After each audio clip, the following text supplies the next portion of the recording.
Greetings, my scattered sisters and brothers in the Lord. Trust you know the Lord is with you wherever you find yourself scattered today, and that you know that his presence with you is more than enough for whatever you might face today. We're continuing on with our journey with Elijah to Mount Horeb, and it's 1 Kings chapter 19. You know the story by now, but I'm going to go ahead and start reading at verse 1.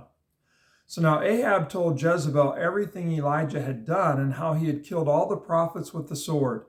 So Jezebel sent a messenger to Elijah to say, "May the gods deal with me, be it ever so severely, if by this time tomorrow I do not make your life like that of one of them."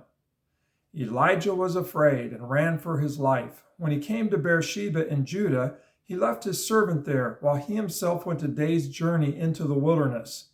He came to a broom bush, sat down under it, and prayed that he might die. "I have had enough, Lord," he said. "Take my life. I am no better than my ancestors." Then he lay down under the tree and fell asleep. All at once an angel touched him and said, "Get up and eat." He looked around, and there by his head was some bread baked over hot coals and a jar of water. He ate and drank and then lay down again. The angel of the Lord came back a second time and touched him and said, "Get up and eat, for the journey is too much for you." So he got up and ate and drank. Strengthened by that food, he traveled 40 days and 40 nights until he reached Horeb, the mountain of God. There he went into a cave and spent the night. And the word of the Lord came to him, "What are you doing here, Elijah?" Well, we're not going to go any further than that today. We'll pick up on the conversation next time. There's a couple things I want us to consider. First of all, as we've talked, we don't know for sure if Elijah is primarily motivated by fear, motivated by a sense of failure, depression, maybe all of the above. It's interesting, though, that he's praying, that he hasn't quit talking to God. He's actually in dialogue with God. And yes, he's telling God that he wants to die, but he also recognizes that that's the Lord's call. It's not his call. He's running from Jezebel. That's not her call whether he lives or dies. He is running for his life, but he's not taking his life. He recognizes that it's the Lord's call as to whether he lives or whether he dies. He's praying to die, but he's not going to usurp the Lord's place and take his own life. "Lord, I would like to die. I want to die. I've had enough. I'm no more successful, no better than my fathers, and so take my life." But it's the Lord's call, and he's in dialogue with the Lord. We also see that the Lord wants him to live. The Lord has provided an angel there who is watching over him. The Lord has provided food for him, drink for him, and so we see that the Lord is actually providing and sustaining Elijah's life, even though Elijah would just assume the Lord take his life. But it's also interesting that Elijah eats and Elijah drinks and Elijah sleeps. And so he may be saying he wants to die, but at the same time, he's doing what's necessary to live, eating, drinking, and resting. The Lord's watching over him, has an angel watching over him. And now we've talked about this before, but I can't emphasize it enough. Where is Elijah running to? He's not just running from, he is running to. And yes, he's running from Jezebel and Ahab and all that mess, but he's running to the Lord. And in particular, we read that he is running to Horeb, the mountain of God. Now, I don't know how well you remember Exodus chapter 3, but that's where Moses was encountered by God at the burning bush. And I'll give you one guess the name of that place: Horeb, the mountain of God. And so Elijah is running to the very place where God met Moses to send Moses back to Egypt, that there was an exodus to take place, a liberation that needed to happen, salvation. And so he's running to that place. And so Elijah is running to the Lord, and he's running to a place where he's pretty confident that the Lord will meet him, that's where the Lord met Moses.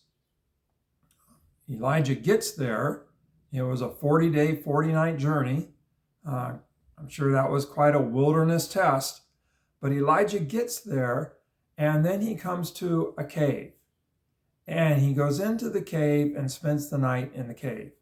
That's how the NIV translates it. The ESV translates it that he came to a cave and he lodged in it. Now, I just call this out because it's pretty interesting in terms of maybe the emotions that we feel in terms of a cave, and how the translations can kind of tip us in one direction or another. So when we think of a cave, our first thought is kind of it's a dark place.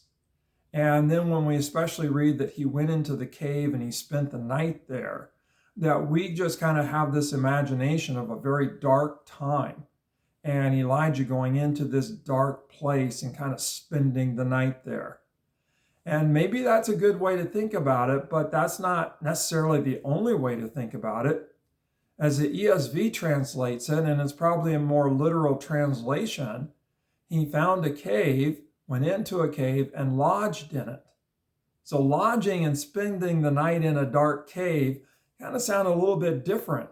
And so maybe the cave is a place of depression, but maybe the cave is also a place of refuge and a place of safety. And so the Lord had a cave there kind of prepared for him for lodging. And he goes into the cave to lodge there. Yeah, I'm sure he's depressed and scared and worn out, but it looks like he's probably doing better than what he was in the first place. And the Lord comes to him and meets him there and says, Elijah, what are you doing here? So maybe a cave is a sign of depression, but maybe a cave is a sign of safety, that he's actually run to a good place. And he's going to lodge in that place, at least for the moment, and the Lord's actually going to meet him there. And what are you doing here, Elijah? I'm not sure that it's a scolding tone as much as they're in conversation. And the Lord is kind of saying, okay, you've come to meet me. What's up, Elijah? And Elijah's going to kind of spill his guts in a moment, but we'll save that for the next time. So what do we take away from this? Well, I think one, stay in conversation with the Lord. Very important. Elijah never quit talking to the Lord. He stayed in conversation with the Lord, even when he felt depressed, fearful, a failure. He stayed in conversation with the Lord. Second thing, the Lord was watching over him the whole way. Had an angel there to see to it that he was able to make the journey and to provide and care for his needs. Third thing, it's not about running from, it's about running to. And yeah, maybe the run started because Jezebel put out a death threat on him. But where was he running to? He was running to a place where he was confident that the Lord would meet him. And that's where he lodged. So, wherever you find yourself scattered today, don't just run from, run to the Lord. Run to a place where you're confident the Lord will meet you and lodge there. And know that the Lord's watching over you as you run to him. And the Lord will see to it that you're able to make the journey into his presence. And never quit talking to the Lord all along the way. Well, God bless. Hope you have a great day wherever you are scattered. In the midst of scattering, we run to the Lord and we lodge in places where we're confident the Lord will meet us. God bless. Have a great day.